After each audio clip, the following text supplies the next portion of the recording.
私は神だぞ。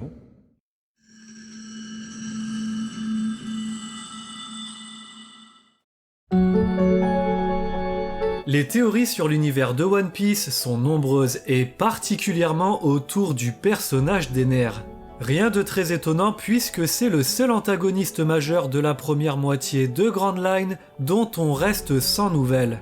Un traitement bien curieux pour un personnage de cette envergure, surtout après son excursion dans l'espace.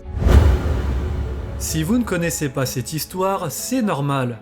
Après les événements de Skypiea, Ener part sur son arche pour réaliser son rêve, fonder un royaume sur la Lune. Sauf que dans l'animé, son aventure s'arrête là. La suite nous est uniquement contée dans le manga entre les tomes 44 et 49 sous forme de petites illustrations avant chaque chapitre. Pendant que les Mugiwara affrontent Gecko Moria, Ener atteint sa destination et se retrouve confronté à des pirates de l'espace. Il découvre ensuite une mystérieuse cité antique dans les profondeurs de la Lune.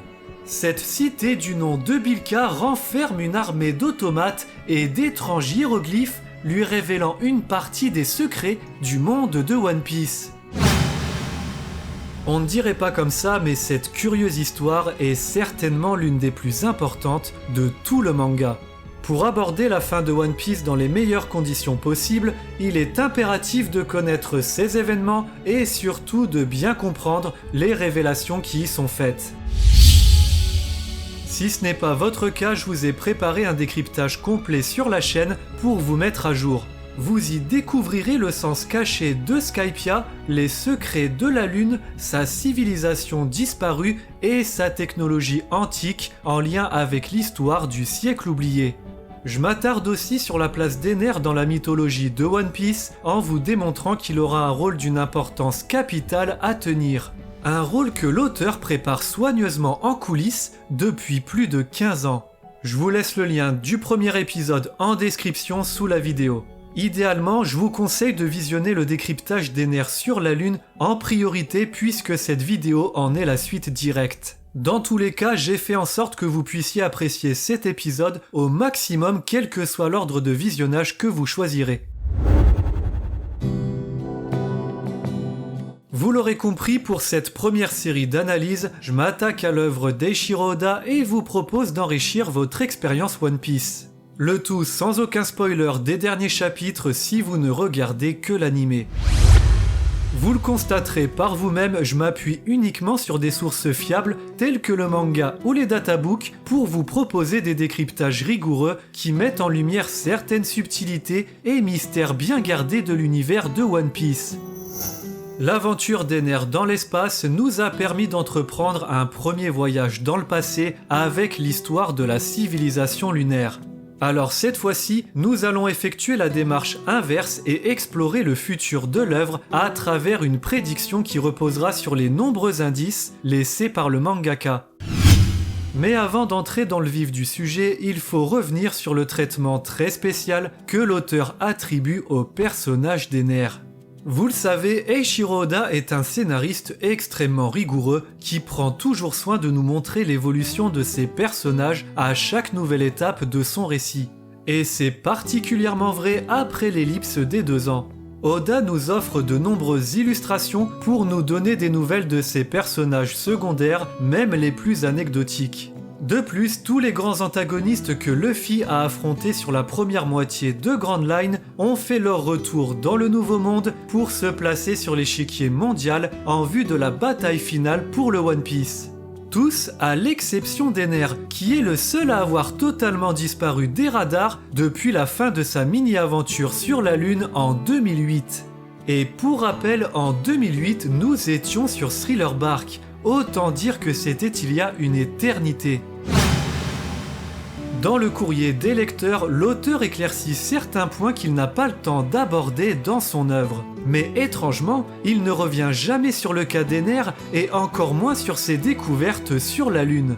Pour enfoncer encore plus le clou, le mangaka nous révèle les apparences de nombreux personnages secondaires lorsqu'ils étaient enfants. Officiers de la marine, agents du gouvernement mondial, personnel d'Impel Down, grand corsaire ou encore supernova.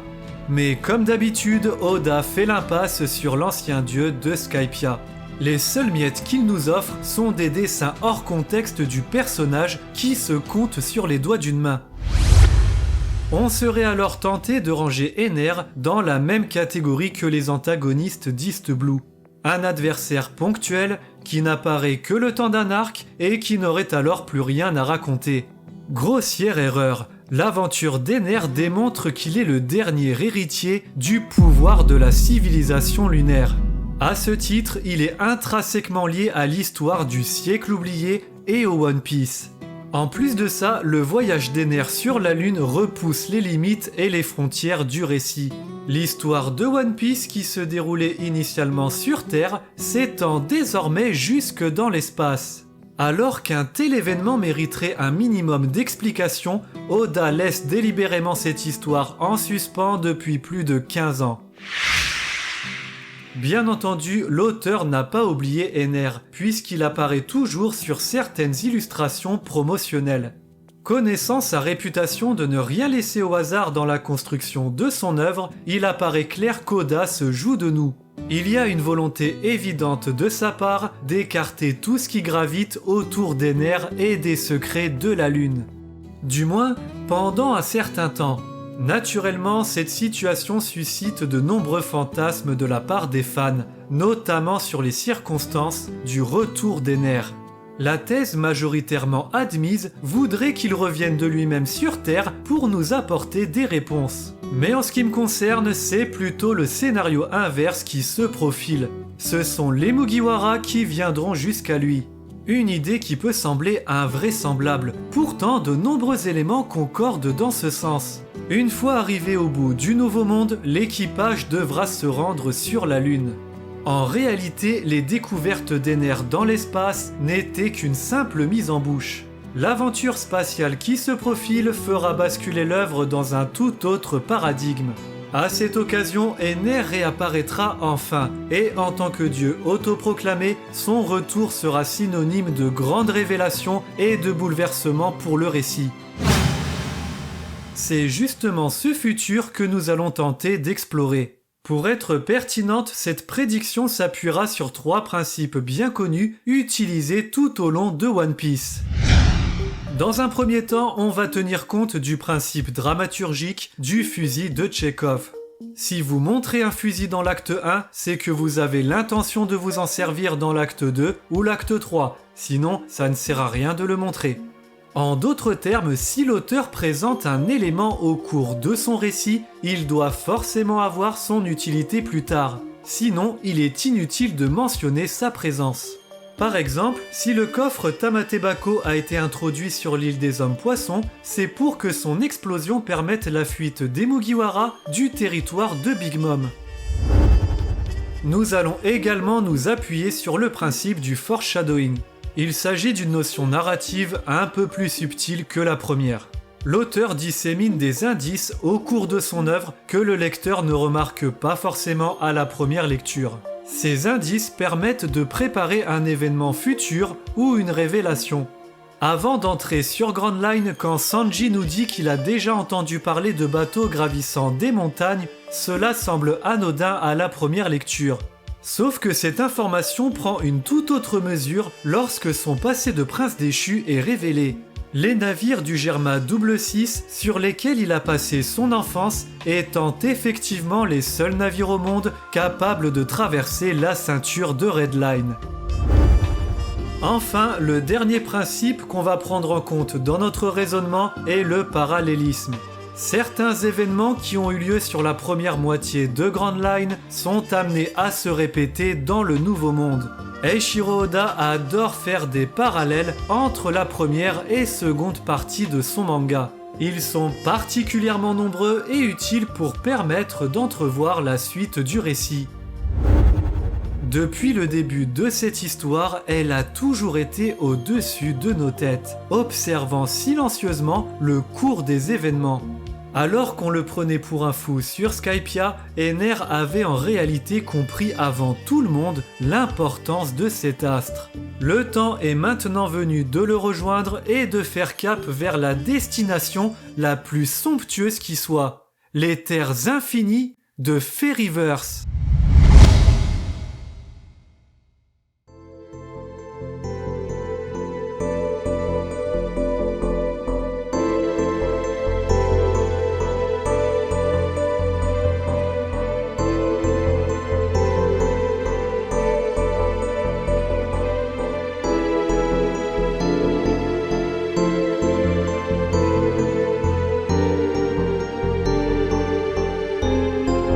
Les Mugiwara sur la Lune.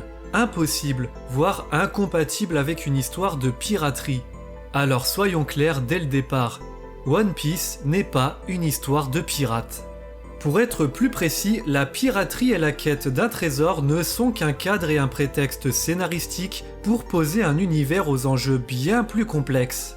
Et c'est justement ce qui fait l'une des forces de One Piece. Une œuvre avec plusieurs niveaux de lecture faisant écho à certains secrets et mystères de notre monde, s'inspirant des mythologies et des religions en passant par des événements historiques et des sujets contemporains, allant même jusqu'à côtoyer la science-fiction. Un thème qui a d'ailleurs toujours fait partie du manga, notamment à travers les nombreuses mentions de Vegapunk présentées par Kuma comme un scientifique ayant plusieurs siècles d'avance sur l'humanité. De manière générale, le thème de la science-fiction revient régulièrement tout au long de l'œuvre. On peut citer la technologie dédiale, l'arche Maxime, les armes cybernétiques, les pirates de l'espace, la cité Bilka et ses automates, la civilisation lunaire, les animaux mécaniques de Baltimore, les expériences de César sur Punk Hazard, les combinaisons de la famille Vinsmoke, les techniques de clonage du Germa 6, le voyage temporel de Toki ou encore l'arc actuellement en cours qui est l'apogée de la science-fiction dans One Piece. Finalement, ça fait bien longtemps que le manga n'est plus qu'une simple histoire de pirates. Il est également important de noter une chose. Une volonté semble se dégager de la part d'Eiichiro Oda. Celle de créer l'aventure la plus riche qui soit avec des thèmes variés et des environnements aussi diversifiés que possible. Des monts enneigés, un pays désertique, une île sur les nuages, un royaume sous la mer, un navire macabre, un paysage enchanteur, une contrée passéiste ou encore un territoire futuriste. La suite logique pour les Mugiwara pourrait très bien être un voyage dans l'espace suivi d'une excursion dans les profondeurs de la Lune. D'autre part, avec le personnage de Toki, l'auteur a déjà commencé à introduire le thème du voyage temporel dans One Piece sans totalement l'exploiter. Alors, après avoir parcouru le monde, il n'est pas impossible que le prochain voyage de Luffy se fasse à travers le temps. Un retour dans le passé, une période durant laquelle notre héros forgerait la légende de Joy Boy. Mais ça, c'est une autre histoire. L'idée selon laquelle les Mugiwara seraient amenés à aller sur la Lune n'a donc finalement rien de bien surprenant dans le contexte global du manga. Lorsque l'équipage arrivera aux confins du Nouveau Monde, leur quête de réponse sur le siècle oublié, les armes antiques, la volonté du dé ou encore le One Piece les poussera inexorablement à se rendre sur Fairyverse, puisque c'est un endroit qui renferme une partie des pièces du puzzle. Il se pourrait même que la Lune soit en réalité un passage obligé pour atteindre Raftel. Le nom de Rodstar, la dernière île connue du Nouveau Monde, n'est peut-être pas anodin. Littéralement la route de l'étoile, il s'agit d'une référence à une technique de navigation astronomique utilisée par les marins pour se repérer grâce aux astres. Alors pour trouver son chemin et des réponses à la fin du Nouveau Monde, il faudra très probablement se tourner vers le ciel. En substance, l'arc sur la Lune présente 3 intérêts scénaristiques majeurs que nous développerons au cours de cette série. Premièrement, préparer le retour d'Ener et introduire son nouveau rôle dans l'arc final. Un sujet que nous aborderons pleinement dans le dernier épisode. Deuxièmement, il faut éclaircir les dernières zones d'ombre du récit, notamment les secrets sur les origines du monde de One Piece, dont une partie des réponses se trouve sur la Lune dans la cité Bilka. Ce sera justement le sujet de l'épisode suivant. Troisièmement, ce voyage sur Fairyverse est essentiel pour marquer l'évolution finale de 5 membres de l'équipage. Vous le savez, chaque Mugiwara occupe un poste sur le bateau et chacun d'entre eux est destiné à devenir le meilleur dans sa discipline respective. Cet arc sur la Lune permettra justement à 5 d'entre eux d'atteindre leur apogée dans leur domaine de prédilection, à commencer par le personnage de Robin en tant qu'archéologue.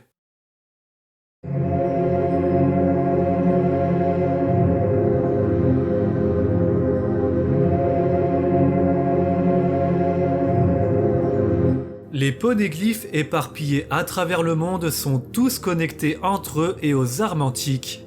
Le poneglyphe d'Alabasta révèle la localisation de Pluton au pays d'Ewa et celui de Skypia mentionne Poséidon sur l'île des hommes-poissons. Alors fatalement, au cours de son voyage, peut-être sur Erbaf, Robin découvrira le poneglyphe lui révélant l'emplacement de la dernière arme antique. Baptisé Uranus et renvoyant au dieu du ciel, cette arme antique est très certainement liée à la civilisation lunaire et sa technologie. Il y a donc une forte probabilité pour qu'Uranus se trouve sur la Lune. Dans l'épisode précédent, nous avons justement constaté que la civilisation lunaire avait divisé son patrimoine technologique en 3 entités en venant sur la planète bleue. S'ils ont fait ce choix, on peut supposer que c'est pour endormir la puissance de cette arme qui s'avère bien trop dangereuse. L'arche Maxime, qui repose sur la même technologie, nous a déjà offert un premier aperçu du pouvoir destructeur de cette science. Les armes antiques se diviseraient donc en plusieurs catégories capables d'agir sur 3 plans différents. Poséidon, le pouvoir des fonds marins, Pluton, le navire de guerre sur les mers, et Uranus, une machine volante régnant sur les cieux.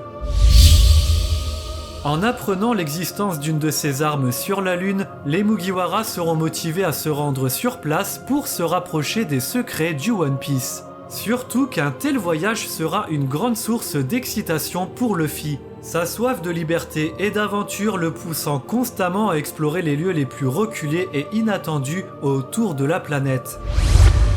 Dans la vidéo précédente consacrée au voyage d'Ener, nous avons décrypté les 2 périodes majeures de l'histoire de la civilisation lunaire. Mais beaucoup d'inconnus restent en suspens et l'auteur est loin de nous avoir tout révélé. Il est donc impératif que Robin se rende directement sur place pour examiner en personne les hiéroglyphes de la cité Bilka. Elle est également la seule capable de déchiffrer les anciennes écritures pour nous apporter des réponses, notamment découvrir pourquoi la civilisation lunaire s'est effondrée. Sur Skypia, Ener nous a expliqué que les habitants de son île céleste considéraient la Lune comme une terre légendaire. De par ses origines, il aura très certainement des informations complémentaires à transmettre à Robin. Les automates qui accompagnent Ener sont également de précieux témoins des temps anciens, sans parler de l'existence des pirates de l'espace qu'il reste à élucider. Qui sont-ils réellement? D'où viennent-ils et que recherchent-ils sur la Lune? Nous en apprendrons bien plus à leur contact. À l'issue de cette expédition, Robin aura visité les vestiges les plus anciens et les plus inaccessibles autour de la planète. Elle aura été bien plus loin que n'importe quel autre archéologue. La quête initiatique de Robin trouverait son apogée sur la Lune, la rapprochant inexorablement de son rêve, les secrets du siècle oublié.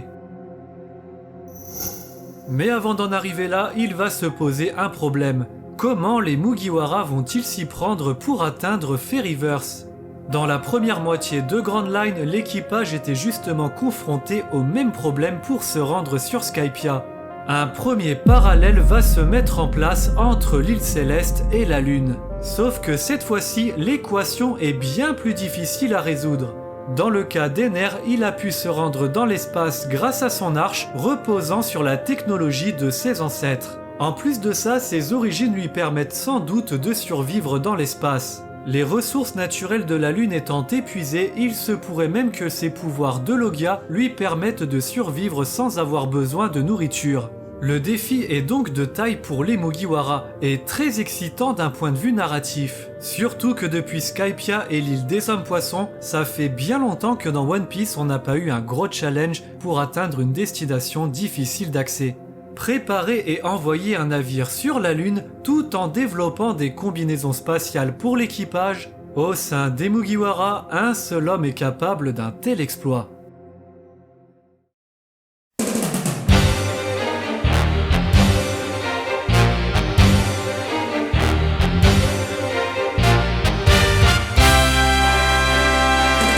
La mini-aventure d'Ener nous introduit un nouveau personnage, le professeur Tsukimi.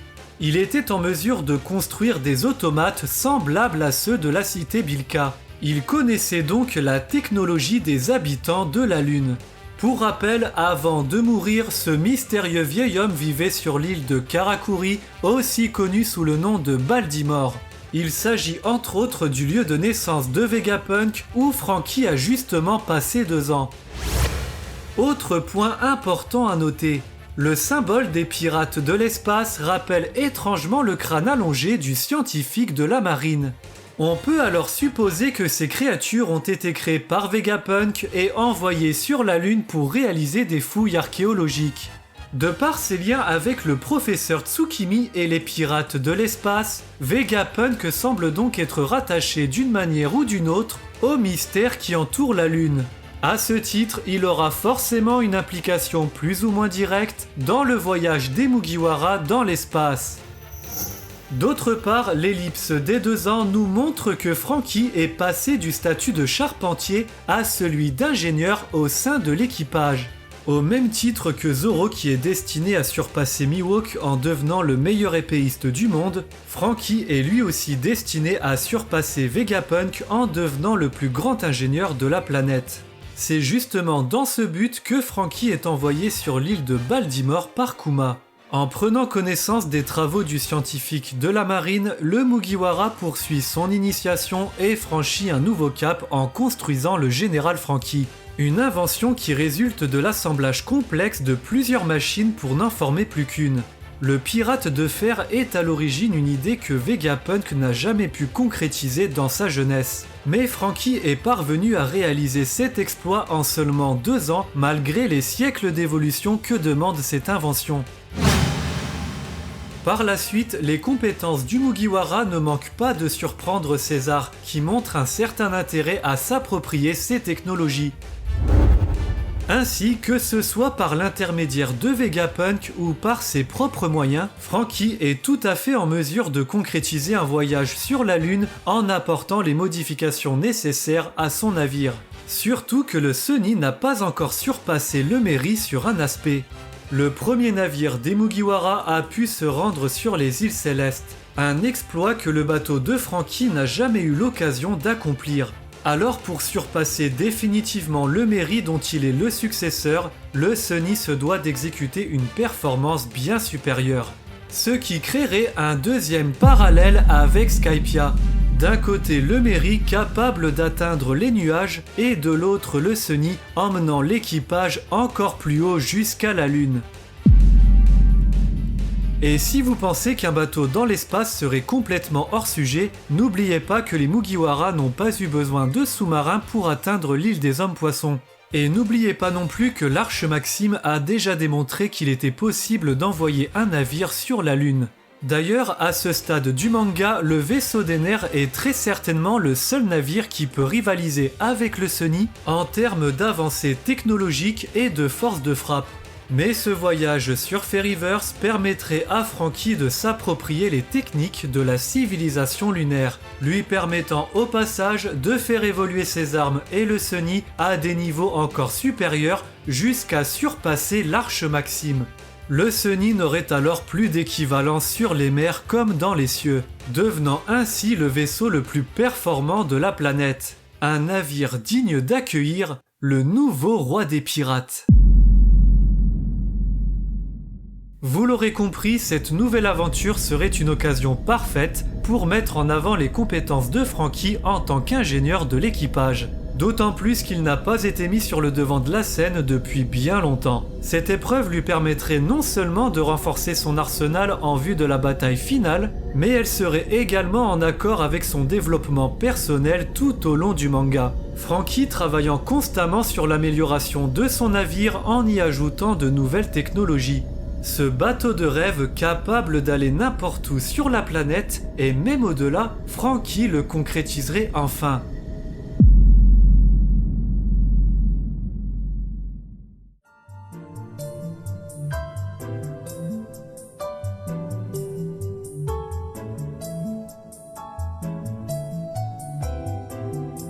Après Franky, ce sera au tour de Nami, la navigatrice de l'équipage, de prendre le relais.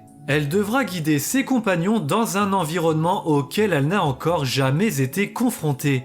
Il faudra cette fois-ci composer avec le vide spatial, l'absence de gravité, des températures démesurées et d'autres facteurs complexes liés à la météorologie de l'espace. Cette excursion sera pour Nami une occasion unique d'élargir ses compétences. Des fonds marins jusqu'à l'espace en passant par le ciel et des océans déchaînés, à l'issue de ce périple, elle aura su maintenir le cap en toutes circonstances et ce n'importe où sur la planète, faisant d'elle définitivement la navigatrice ultime. De plus, s'il y a bien une personne dans l'équipage pour qui ce voyage revêt une signification profonde, c'est bien Nami. Dessinant constamment sa propre carte des endroits qu'elle aura visités au cours de son aventure, depuis le toit du monde, elle aura un panorama imprenable sur la planète bleue. Son rêve d'enfance, une carte complète des océans, se dessinerait alors littéralement sous ses yeux.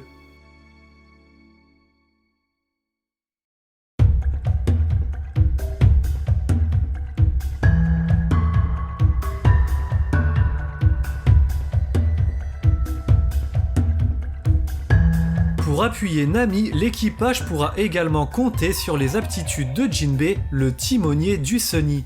Au fil de l'aventure, Oda n'a eu de cesse d'inventer des conditions climatiques toujours plus extravagantes sur les mers. Alors dans l'espace, l'auteur peut déployer son imagination sans limite pour nous offrir une épopée épique qui mettrait l'habileté de Jinbei à l'épreuve. Surtout que le dernier exploit de l'homme-poisson sur le bateau remonte au territoire de Big Mom. Ce voyage serait l'occasion pour Jinbei de démontrer qu'il est capable de maîtriser et diriger le Sunny dans n'importe quelle condition météo, aussi bien sur les mers que dans les cieux, confirmant définitivement qu'il est bien le plus grand timonier dont les Mugiwara pouvaient rêver.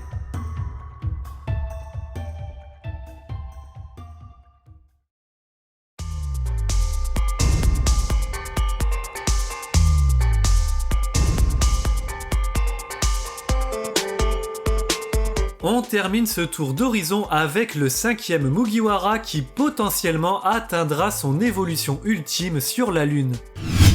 Vous le savez, Usopp occupe le rôle de sniper dans l'équipage. Plus on avance dans le manga, plus il progresse sur cette voie jusqu'à atteindre des cibles de plus en plus lointaines dans des conditions de plus en plus extrêmes, allant même jusqu'à éveiller son acquis de l'observation. Dans ce domaine, il est clairement destiné à surpasser son père et Van-Augure de l'équipage de Barbe Noire. Ces derniers étant connus comme les plus grands tireurs de One Piece. Le sniper de Barbe Noire nous a d'ailleurs déjà fait une démonstration de ses capacités.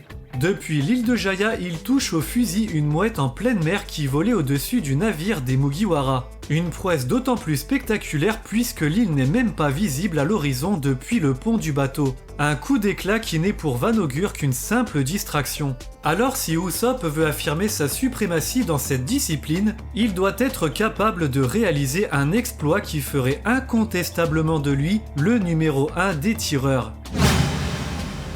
Dans un monde où les personnages développent des pouvoirs de plus en plus démesurés, allant même jusqu'à être assimilés à des divinités, la performance la plus extraordinaire qu'un sniper pourrait accomplir dans un tel univers serait d'atteindre une cible sur la distance entre la Terre et la Lune. En partant de cette idée folle, on peut imaginer Usopp exécuter un tir depuis la Lune pour atteindre une cible située sur Terre ou inversement. Une telle scène offrirait un moment mémorable et illustrerait parfaitement l'apogée du personnage en tant que meilleur tireur d'élite. Encore une fois, l'un des mensonges d'Usopp deviendrait réalité. Son titre de roi des snipers introduit à Enies Lobby deviendrait incontestable après une telle performance. Alors bien sûr, il y a pas mal d'inconnus à définir dans cette hypothèse, notamment le contexte d'un tel tir, l'appareil de visée ou encore le projectile utilisé par Usopp. L'objectif de ce genre de vidéo, c'est aussi de vous faire participer, alors n'hésitez pas à partager vos idées en commentaire.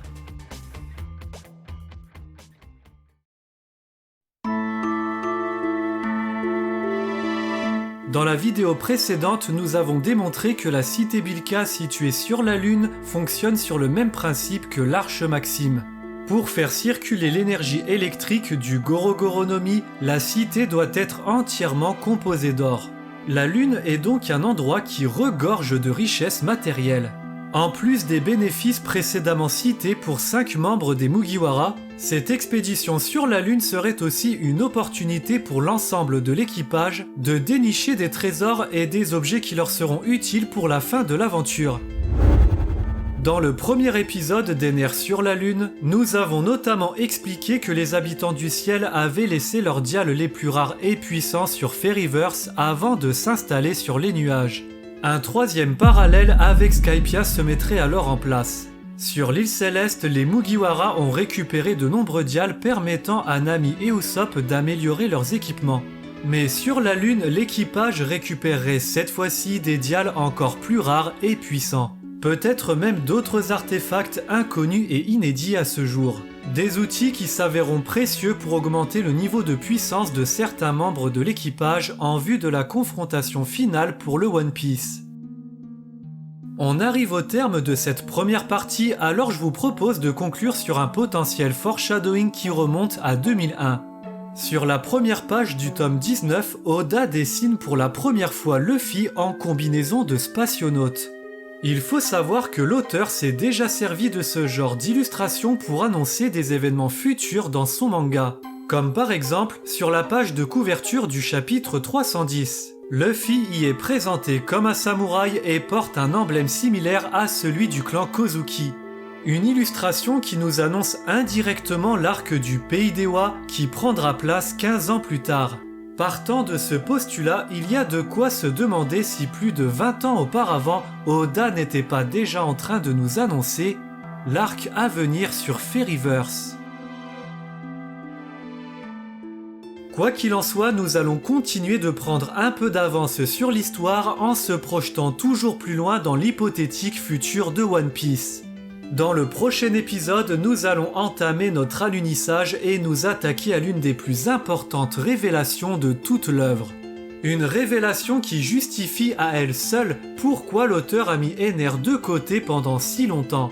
Une vérité qui va totalement changer notre vision du monde de One Piece. En attendant l'épisode suivant, je vous invite à vous replonger dans le décryptage complet des aventures d'Ener sur la Lune en description sous cette vidéo. Plus que jamais, les secrets que renferment ces 2 épisodes s'avéreront essentiels pour bien comprendre la suite des événements qui se dérouleront au sommet du monde.